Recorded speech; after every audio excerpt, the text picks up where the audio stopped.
So who's your favorite architect? I am here with the man, the myth, the legend, sketch like an architect, David Drazil. David, how you doing? Hey Kyle, thanks so much for having me. I think this is going to be fun. Oh yeah. So for those listening, this is the Successful Archi Students podcast, episode 34. And David, I'm super pumped to jump into this episode. Could you start off by telling us a bit about yourself, who you are and where you're from? Sure. Hey everyone. I'm David. Thanks for the kind introduction. I usually present myself as a young architect who loves to sketch. Really, that's what I am. I'm a young architect, trained architect. I'm based in Prague, even though for the last 5 years I was living in Denmark in different places and working as a full-time architect in Denmark. I was studying architecture both in Prague. I did my bachelor in Prague, and then I did my master's in Denmark. And then I worked in Denmark, and now I'm back in Prague again with my family. So that's just a very short intro about where I am right now. Awesome. So can you tell us a bit more about Sketch Like an Architect? What is it and what made you decide it was something you wanted to do? All right. That goes back roughly 3 years. 3 years ago, I started just after my graduation. It was a tough period for me because we just finished our studies in Denmark, architectural studies. We moved to Copenhagen to look for jobs. And there was a period of time where I was unemployed. And when I sometimes refer to we, I mean me and my girlfriend back then, now my wife, and we are both architects. We studied the whole time together, and we also moved to Denmark together. But in that unemployment period of time when I was looking for a job, I thought I would take it also as an opportunity to start something that I would never have the chance to start otherwise, because I would be busy with other things in life, like full-time job and stuff like that. I actually took the opportunity to create something that I felt like was a bit needed during my studies, and that was all the values and benefits that I got from hand sketching. Because very often during our studies, we worked in groups, and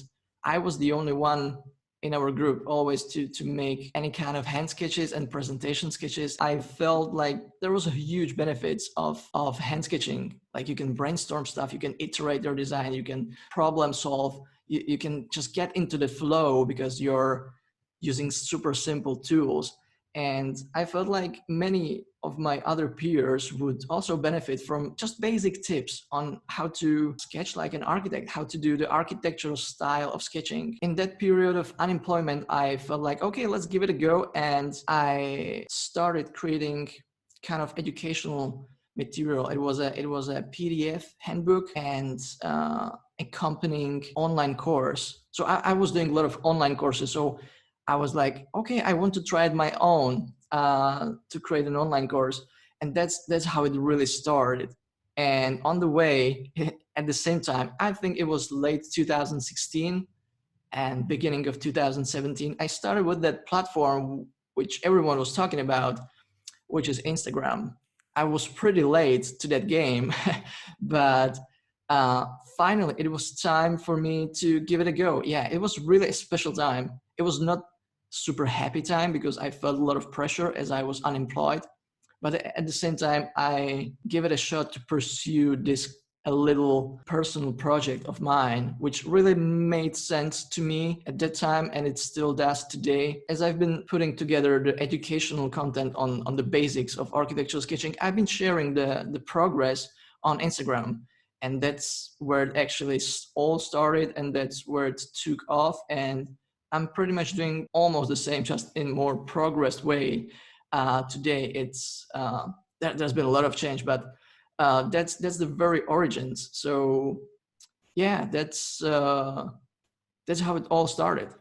That's really cool. So I want to start this off by talking about sketching, which is your niche, I would say. Later, I want to dive into your entrepreneurial journey and your professional life. To start this off, with technology taking over, why do you think sketching is still a useful skill to have? Such a great question. Okay, let me explain. What I believe, and it's actually not something that I just believe in, but it's proven by many tests, that when you use such simple tools as pen and paper and you start to sketch things out, you're in a very specific mindset, and your juices starts to flow and you get into a very creative mood. It's called officially the state of flow, right? That means that your creativity, your problem solving skills are at its peak.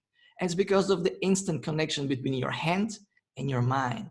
Mm. And that's when using such simple tools, it's much easier to get into this flow. And as I've said before, you can use it for many different things, for quickly communicating your ideas to your peers, to your students, to your supervisors, to your clients, for problem solving, sketching things out, right? Either for construction details or for floor plan layouts or anything else. You can brainstorm new ideas, you can solve problems, or you can sketch and train your imagination and just iterate your design, layer up, use tracing paper.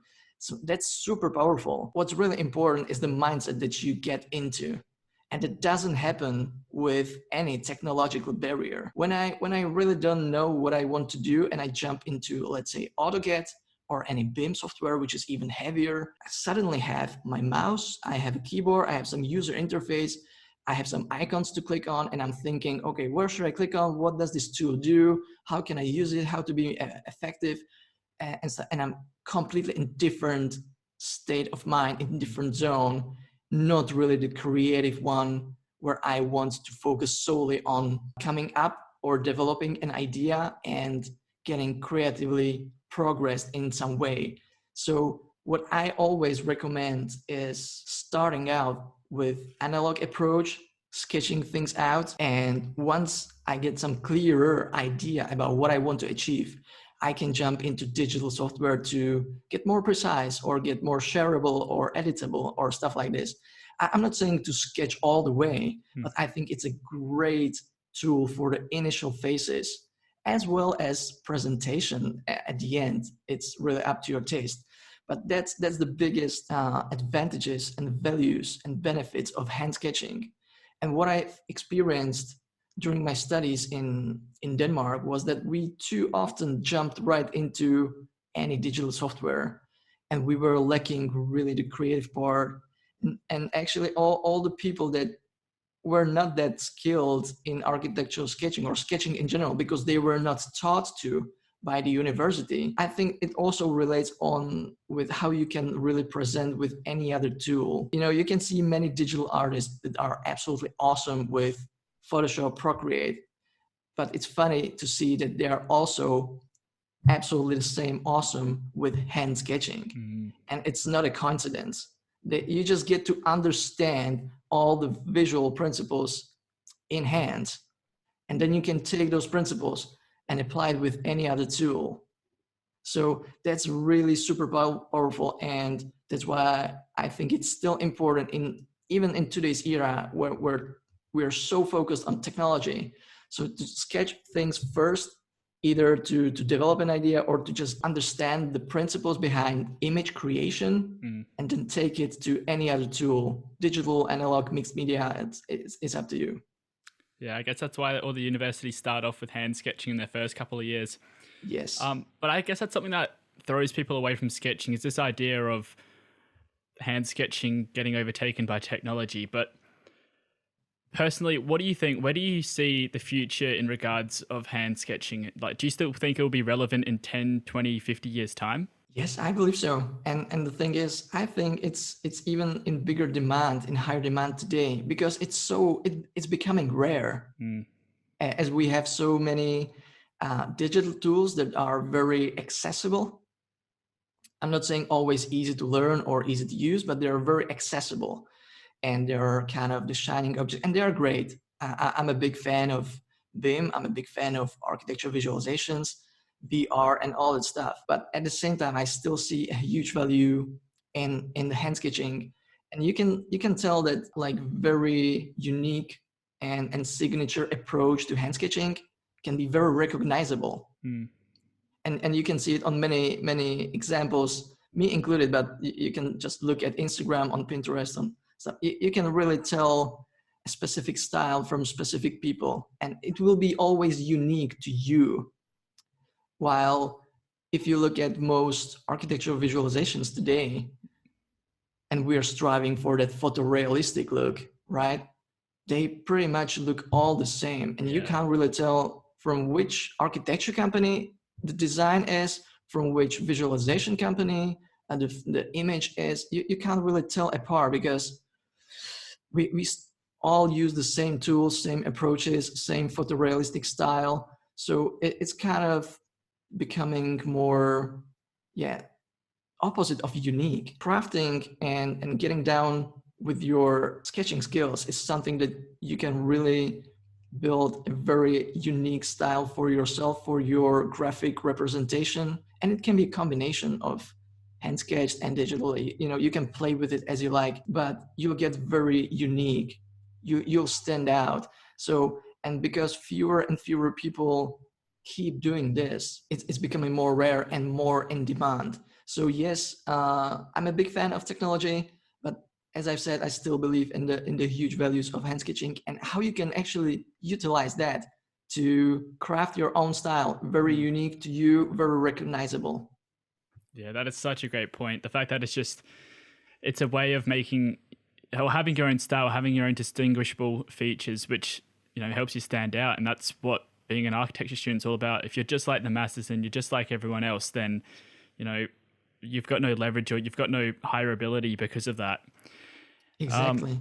So Can I just jump in with one definitely, little yeah, thing? go for it. Yeah. Because you reminded me, what the university teaches, any university cannot teach you how to be unique. And they are not here to teach you how to be unique, how to find your style, how to craft your own path.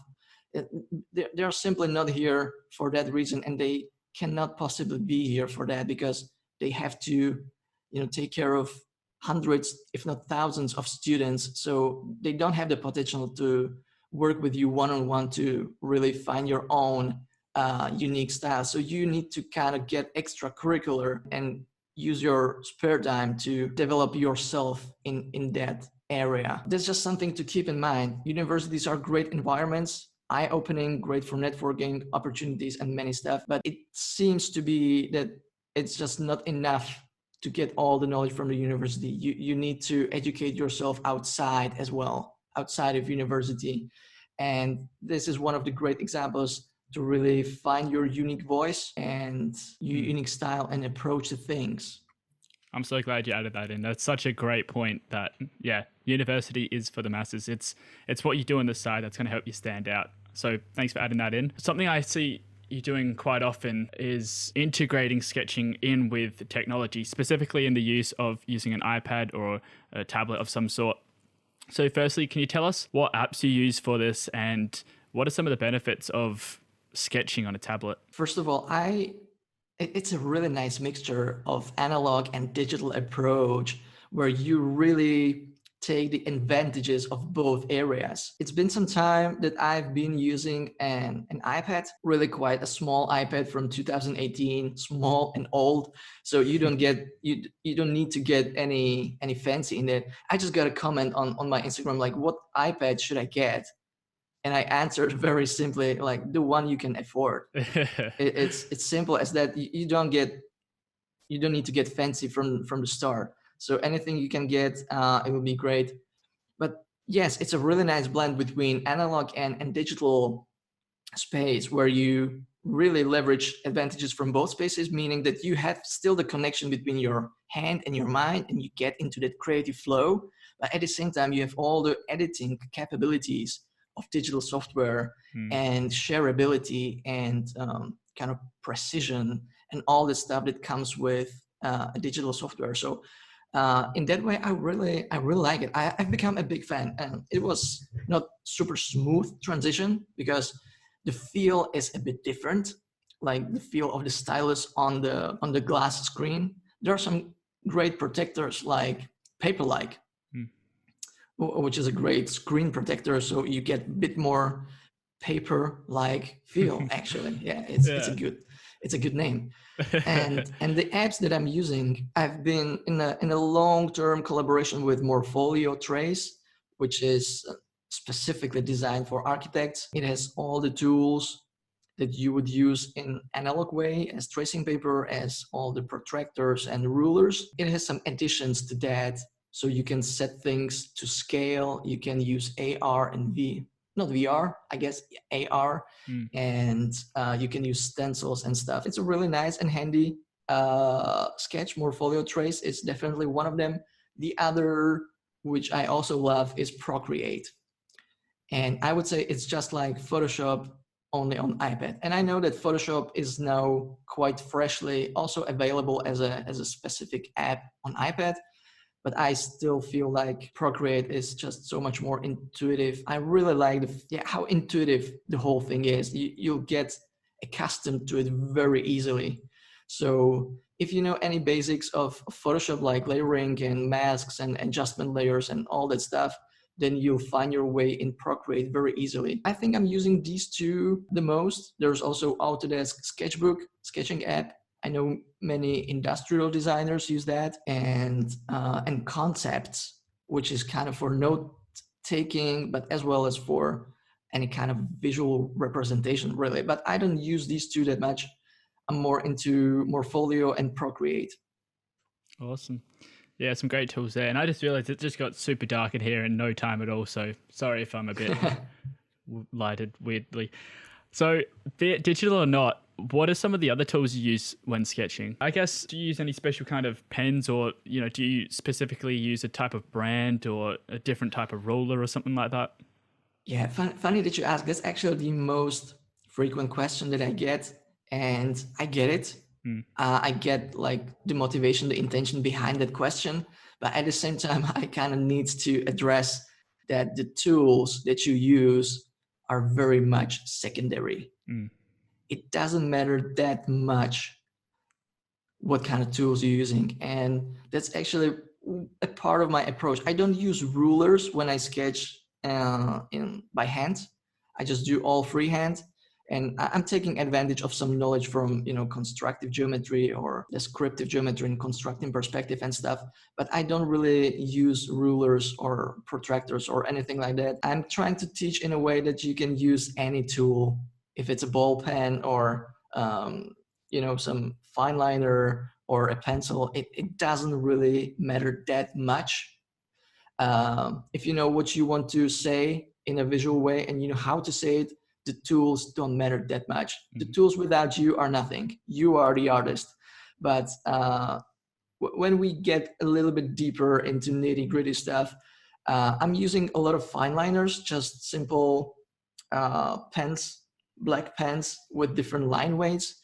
Very often I use a set of different line weights from 0.1 to 1 millimeter, so I can get the variation of the line thicknesses and to create depth and contrast and these things in my sketches. And I use very often, I think, Staedtler pigment fine liners. That's what I have in here.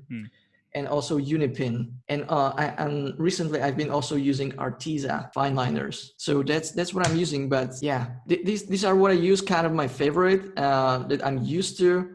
But again, I need to stress out that it doesn't matter that much. That's the perfect answer, because so many students come up to me or they'll ask me and they'll be like, before I get started, what should I spend $500 on pens and stuff? I'm like, just get your what you've got, start just drawing. That's what it's about. So I'm glad you said that.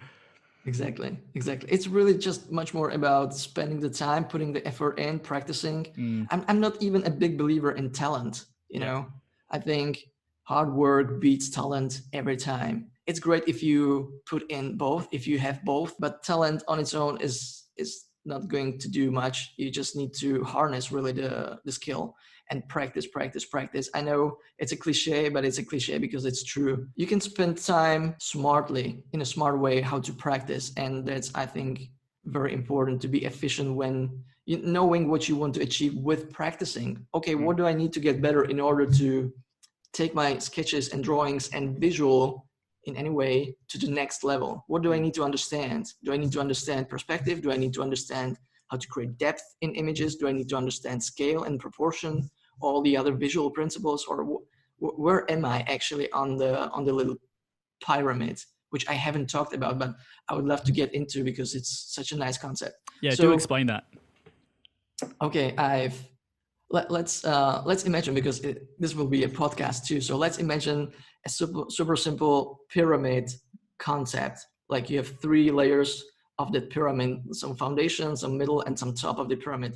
Something like Maslow pyramid of needs, right? So this is just with 3 levels.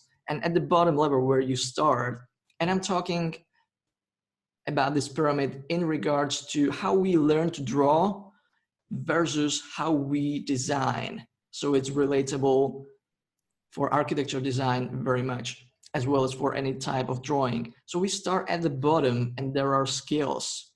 And it means the very hard skills of getting to know, getting familiar with the tool that you use. And it might be a pencil and a pen, or it might be a Photoshop, you know, or any app. It doesn't matter. It's a tool, and you need the hard skills to get to know the tools and know how to use it. Actually, learning pencil is very difficult as it has so many variations on which kind of stroke you want to make, and it can be combination of different strokes because you have the pressure and the tilt and different value of your stroke. So it's actually very complex. So that's the hard skills. What we actually use for learning these is observation drawings. We're trying to replicate what we see and put it on paper, right? And that's great for learning a little bit about perspective, a little bit about proportion, scale, visual measuring, and all that kind of basic stuff. And once you somehow get that down, the basic hard skills, you can progress onto the second level, and that is composition. So at the first level, you're drawing from observation. So basically, the composition is set for you. It's given. But if you want to really take it to the next level, you should understand how good images are created. So you need to learn about composition, about structure of composition, about depth, about visual principles, all this stuff. So you know what makes a good image and why does it work so. And you'll get to analyze good images and you'll find yourself, okay, they're using the strong one point perspective to really drive all the attention of the viewer towards a certain focal point. And now we start talking about depth and focal point and focal areas and how actually your eyes go along an image, which is very much in your control, how the viewers consume your image. And that's what all the composition stuff is about. So you get the basic skills, you get the composition in the second level. So you're not dependent on observation drawings, but you can put your ideas on paper in a very appealing way. That's what the composition is for. And the very top, at the very top of the pyramid is the idea that you give to your images. And when it comes to learning to draw, it's something that you just need to get to. But when it comes to designing, it's actually the opposite way. We start with the idea, and then we try to create a composition of different elements. And then we use our hard skills to represent that idea, to create drawings, visualizations, diagrams, all that stuff. Of course, it's a bit simplified model, but in a way it works like that. So was that something you came up with, that pyramid? No. I think I've just adopted it more to architectural sketching and design, but I've heard it for the first time from, I just forgot the name. Message me but later. I will let you know, and we can put it in the show notes. He's a great American drawing teacher with a lot of experience in the film and animation industry, and he talks about this concept, how you learn to draw. And then I just took it and adapted also to how we design, which is basically just the opposite way, going from the top down on the pyramid.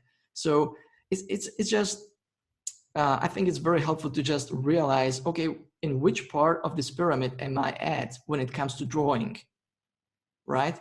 Just consciously being aware of what your skills are. Yeah, and what do I need to focus on next to take it to the next level, to progress, because progress is happiness, basically. When you progress, you kind of feel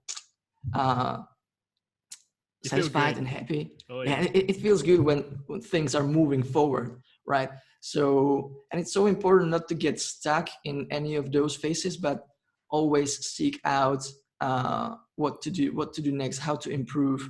And again, it's really nice that you can take these exact principles and apply them to both hand sketching, but also visualizations in Photoshop any type of vector diagrams, any type of illustration that you, photography, video, all that stuff, all those visual principles apply the same. So it's just a super natural way to learn them by hand.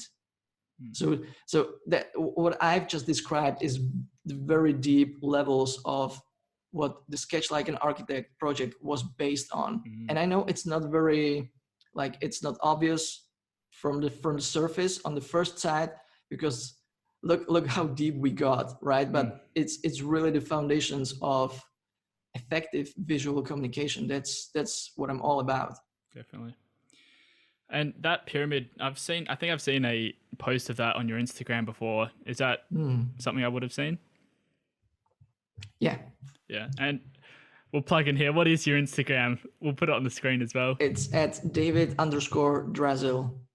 Cool. Yeah. And I highly recommend everyone does go follow David, because he has these tips he posts every couple of days, and if you follow him, you'll become a better sketcher, and that's what I've found. So go follow him. All right, we should move on. So what are your thoughts on sketching in the profession of architecture? Because it's something I see a lot of students doing in their first years, as I said earlier, but it slowly decreases over time.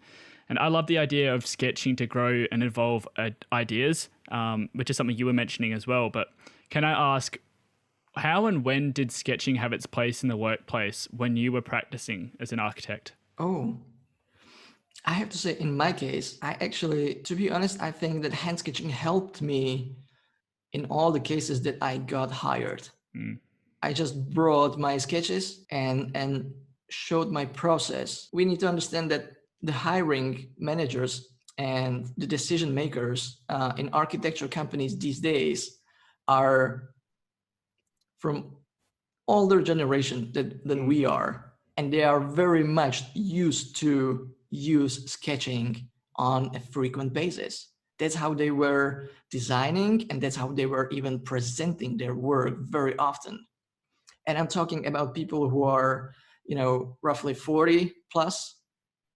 All these people are very used to hand sketching. So when a young student, a young fresh graduate brings them sketches, they understand it. They understand the value behind them. So actually, in my case, I was hired also because of my sketches, and that they were appreciated. But it was a good fit. You need to really very well target what company you want to work at and why.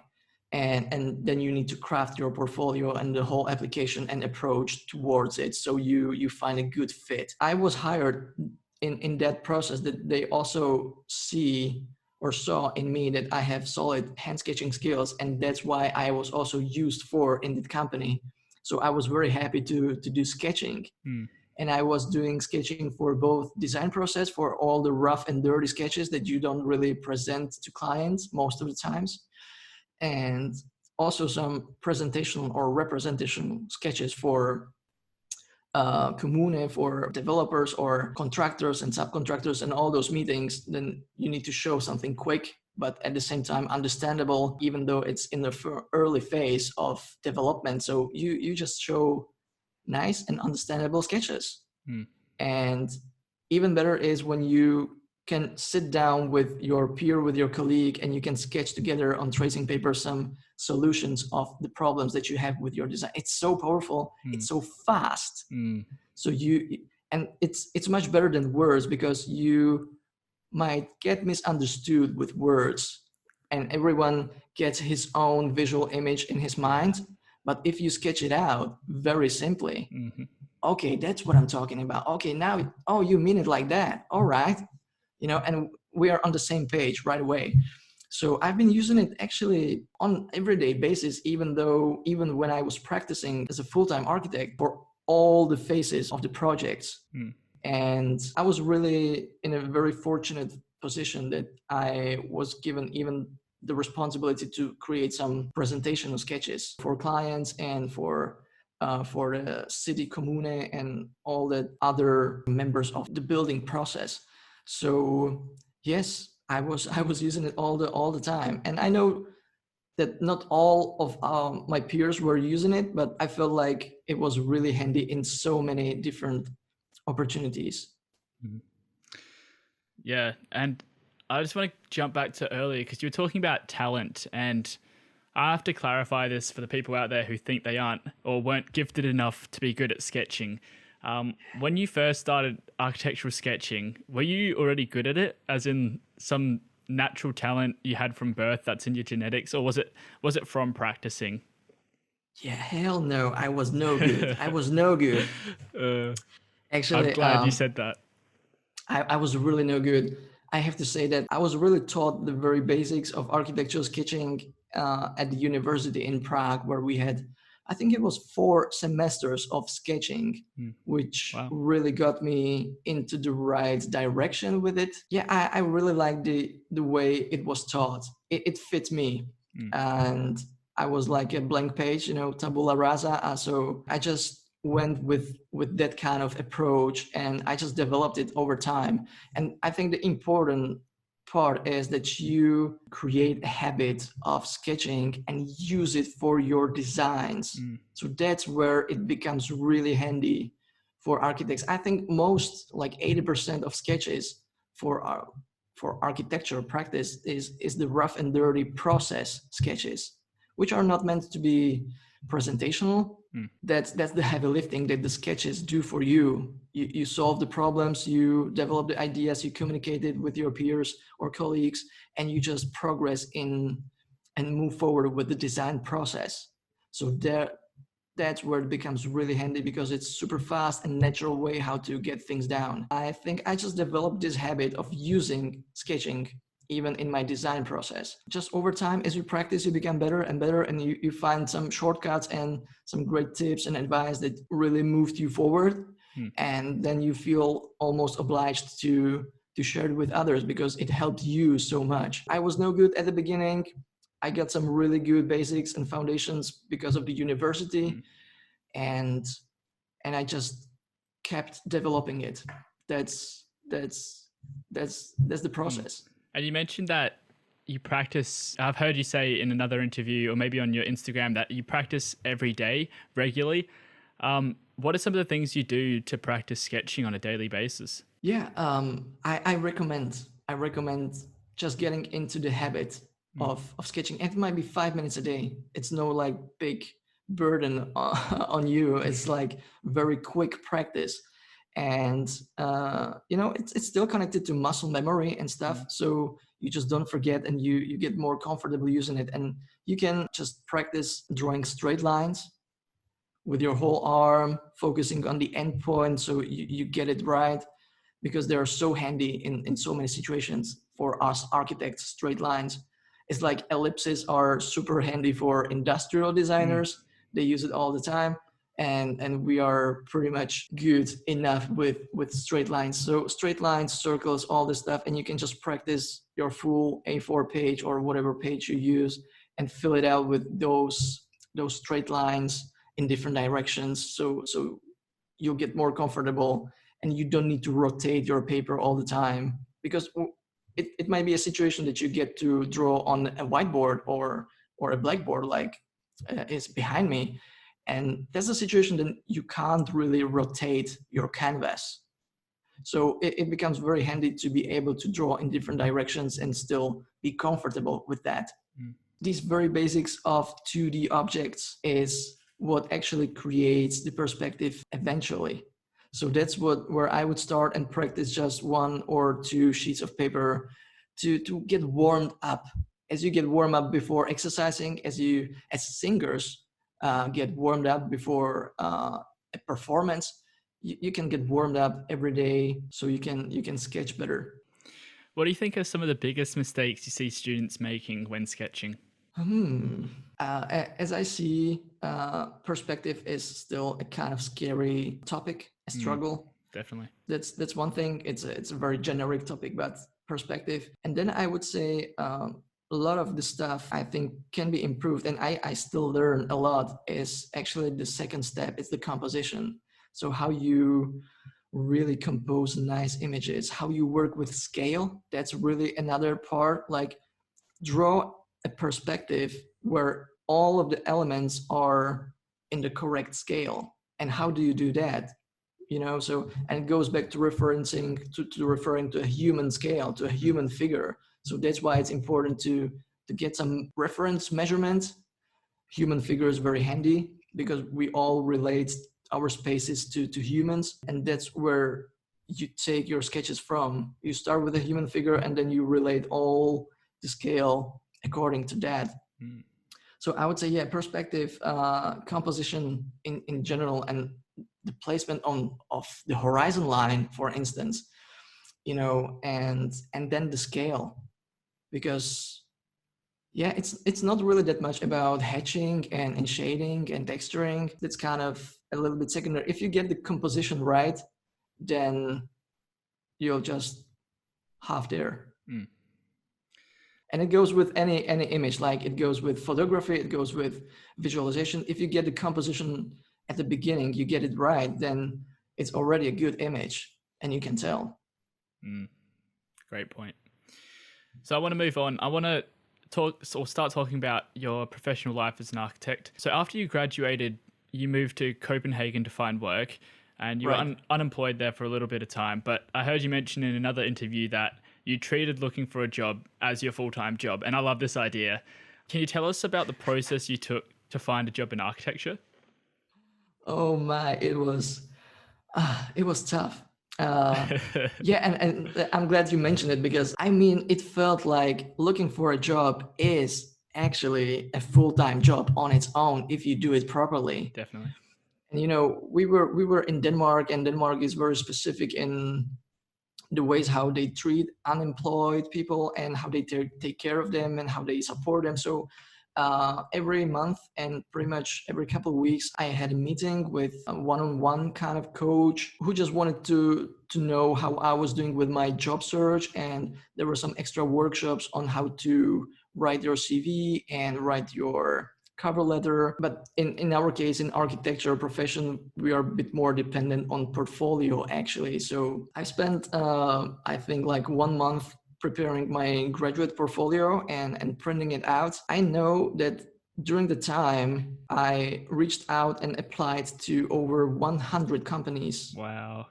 In Copenhagen, and Wow. I was refused more than 100 times. Wow. So it can be rough, but let me give you a perspective. I was fresh graduate, very little working experience. I was not really fluent in the local language. That would make it I hard. had very few or no contacts, as we were in the new city.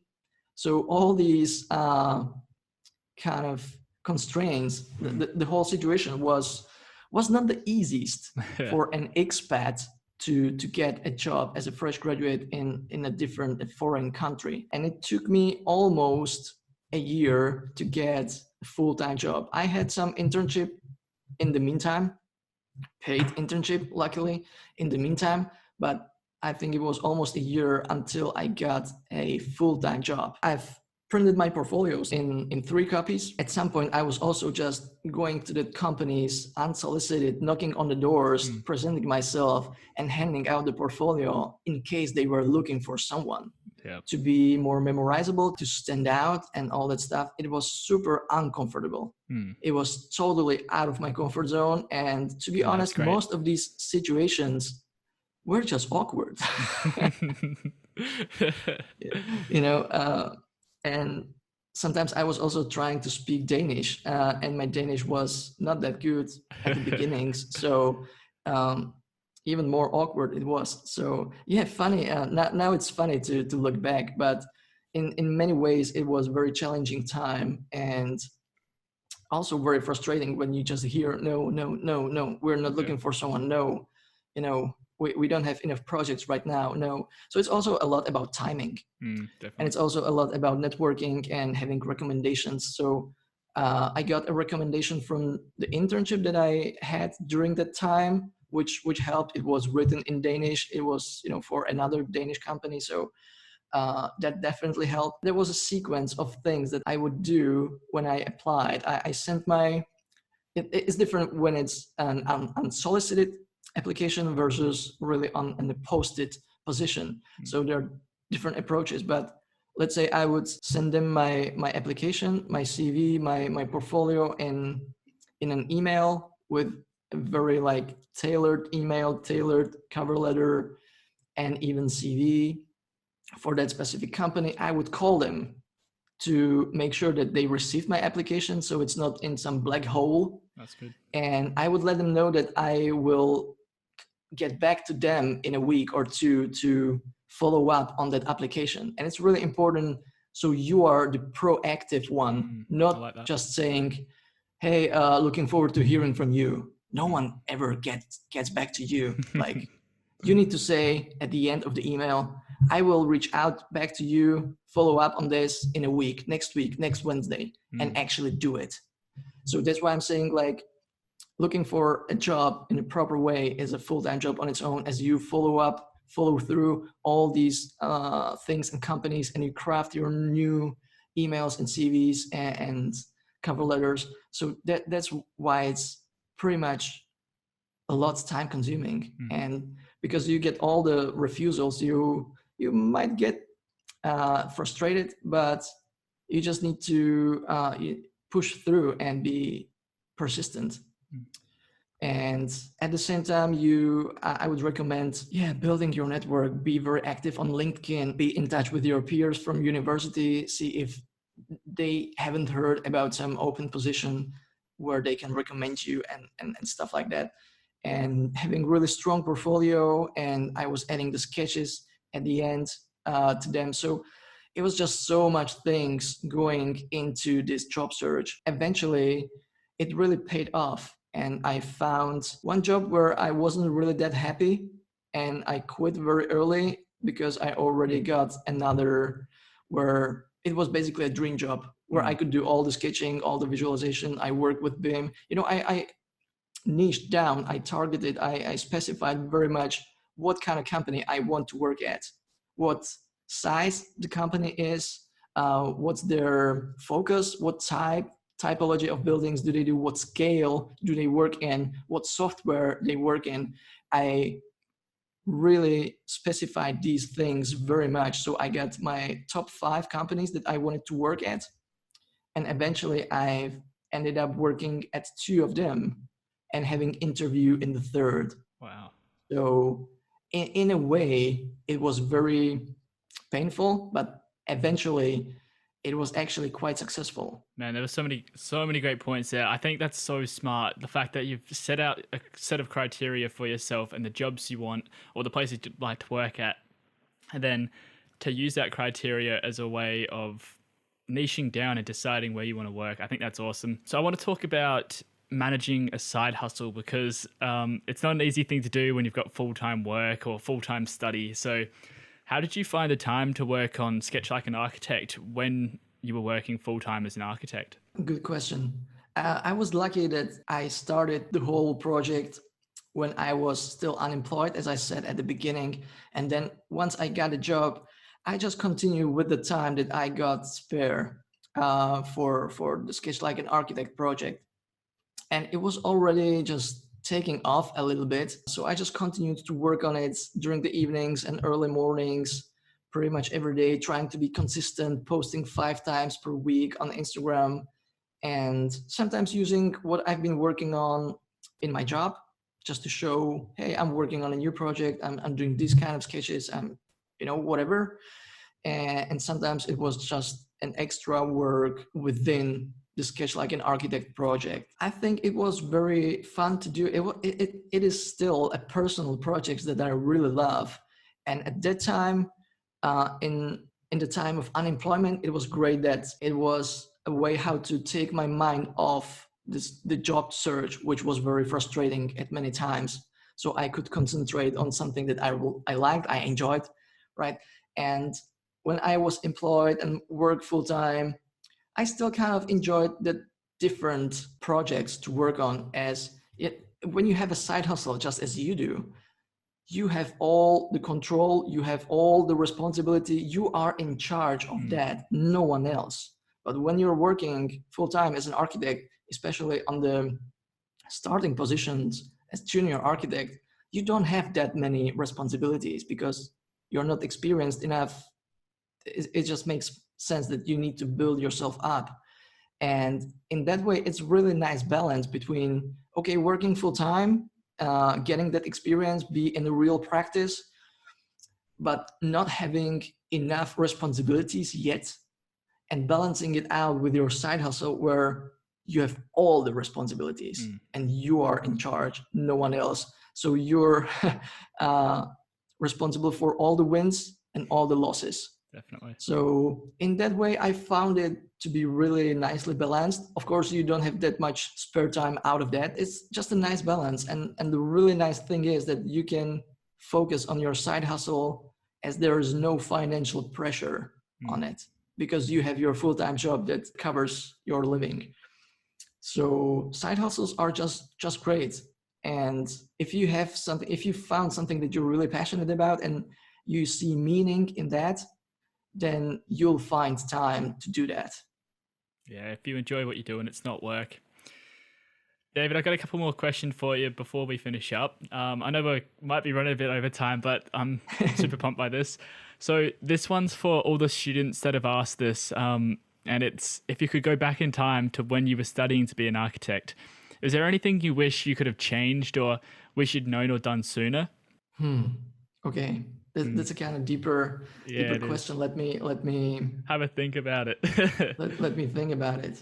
Just to give you a little bit of perspective again, I've spent so much time studying that I didn't have really any spare time during my studies, especially in Prague. It was a real hustle, real drill. So in a way, I can't imagine like spending more time on my studies than I did. Wow. You know, so it's almost no way I could have put more effort into that. Even though it was really hard back then, I'm benefiting from those years now. When I have my workflows, when I have my discipline, when I get my hard skills down, and I can develop some kind of process for myself. But if I should change something, well, it sounds strange, but maybe I actually wouldn't change a thing. Which brings me to that I must be very happy with how things turned out. But there is one thing, and that's actually my bachelor thesis, that I wasn't so happy about in the end, and that's I would just do the whole project differently, approached the whole project differently than I do. Yeah, okay. I get a little bit more generic, but this bachelor thesis of mine reminded me that when I was developing a concept for any studio project at school, I would also think so hard and spend so much time to come up with one concept that was the strongest, that just was super powerful. It didn't need to be metaphoric, but it was just super strong and made sense. And I'd spent all my time on that one concept. And looking back at it, I think it is not the ideal approach. I find today I find much better approach to develop, let's say, 3 to 5 quick concepts, take it a little bit further to see if they're working, if they can survive, if like you can really work with those concepts even in later stages, and test them out, create some scale models, create some sketches, some quick analysis of those, and evaluate those 3 to 5 concepts and say, okay, this works in here, this doesn't really work in the other one, maybe I could combine these two. And I think it's just a bit more healthy approach than just putting all your eggs in one basket and counting on that one concept that you want to be the strongest, but you're not really focusing on any different directions, if it makes sense. So right now I would really approach this whole thing differently. But at the same time, I guess that's something that I've just learned over the years, that it's smarter and healthier to do it differently. Not just one concept, but developing 3 at the same time from the beginning, and then really choosing, evaluating, based on evaluation, making some informed decisions. That's something I would do differently, but I had no idea back then. So that's something that comes with my experience from studies in Denmark, where we worked very differently in groups, and that's also something from real practice experience, where you just develop projects in a different way. Then at school, yeah. But apart from that, I think I don't have that many things to change. That's a good thing. But I completely agree with you there. I think the idea of experimenting and just evolving Yeah. ideas, because a concept's built over time through experimentation. That's the only way you can nut out a proper concept or idea. So I'm really glad you shared that with us. Yeah, experimentation and iteration, Mm, that's like the magic. definitely. So I want to move on to like a fire round, just some quick questions. So who's Yeah, your favorite architect?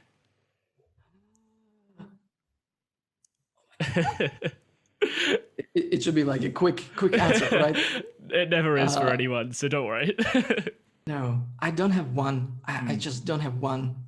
I really like many things, like Tadeo Ando. mm, That just it's the first name that comes to my mind yeah. because I really like that Japanese architecture. Gosh, I just don't want to forget all about all the great architects, but definitely I wouldn't say probably a name of a Mm, star architect, but I would go more like with Peter Zumthor mm. and timber structures and use of timber in architecture. That's my favorite area, I guess. Yeah, let's. I probably will not give you any more names than that. It's That's cool. it's it's super hard question. It is. It is. It makes you think, even though it's just a quick, quick Yeah, answer, yeah, quick yeah. question. So, do you have a favorite architecture book that is not your own? Mm, let me see. Just have a flick through them all. You got Yeah, Jesus. How many are there? there are plenty of books. There are Yep. plenty of books, and actually, this bookshelf is just not big enough for all the books. But I Does one will stand out answer. though? My favorite architecture book is a non-architecture book, Okay. Okay. and actually it's three books. I always tend to recommend them, but Yeah. I just find them so amazing, and I recommend them to all your listeners if they haven't read them yet. And it's the three books from Austin Kleon: Show Your Work, Steal Like an Artist, and Keep Going. Okay. These are just amazing, and that's actually the books that got me started with what I do right now. Show Your Work is amazing book for all the creatives, which will inspire you and encourage you and show you the way, and it's just amazing. So when someone asks me for book recommendation, I very often recommend non-architecture books Mm. like this one. Oh, well, that's great because I hadn't even heard of those books, but I'm gonna go have to pick them up now. Oh my god, yes, please do. Austin Kleon, all three books. They are nice, kind of small square format, a lot of illustrations. They're just amazing. I'm sure you're gonna love them. So Yeah. I Yeah. recommend them highly. Awesome. So, do you have any hobbies outside of sketch like an architect or architecture in general? Do you have any other hobbies? Sure. I love a lot of sports, and I've been playing ultimate frisbee Oh yeah. for not a long time, for maybe 3 or 4 years, but on a, how to call it, on a certain level. Oh, At like some point, even on an international level. oh, so you're a pro. Yeah, it's still very fresh and a new sport, so it's not that hard to be pro in your country if Still. you're not living in the US. But yeah, I've been a part of a junior representation once, and there were some more international experience also. So ultimate frisbee was definitely one of them, until I really dislocated my shoulder. Oh. So I don't do it on that level anymore. But yeah, definitely a lot of sports, and let me see what else. And guitar. You can Mm. maybe see in the background I have ukulele, electric guitar, and electroacoustic guitar. So I'm a big Can I ask, do you yeah. play in I've seen a couple of YouTube videos. Do you play in them? Is that your music or is that from someone else? No, that's I was no. thinking this guy is so talented if it was. I was thinking about recording my own music for my videos, but I didn't Oh. eventually, because they are videos are so time consuming on its own. So if I should compose any audio and record audio for that, it would be just, I would never finish a video. But no, I just enjoy. I started with acoustic guitar like a long time, maybe it's 15, 16 years ago when I was 13. So and slowly I'm transitioning to electric guitar. Yeah, I'm just having fun with those. It's something I can really ease my mind with. Awesome. So I'll skip to the last question because we are over time. But finally, you have an online course and a book for sketching, and you've got this new mini course out as well. So if someone wants to know more about that mini course, what would you say about that? Yes, it's quite fresh. I just put out a free mini course with my top 10 tips on architectural sketching. It's basically 5 short videos delivered over 5 days, where each time I talk about two of my top 10 tips, but it's basically my best practices and advice that I was given on the way. I always talk about it in a short video, demonstrate it. There is a sketching worksheet free to download and some extra resources in form of blog posts and other tutorial videos or freebies that go along with it. So if you want to just taste it, it's free. And I hope I'll give you the link so you can Yeah, it'll be in the description. Provide your listeners with that. And yeah, so my top 10 tips on architectural sketching free mini course. Try it out, see if it does you any help, and let me know which tip you found most useful. Yeah, awesome. All right, David, thank you so much for being a great guest on the podcast. I've really enjoyed this. Thanks so much for having me. It was fun.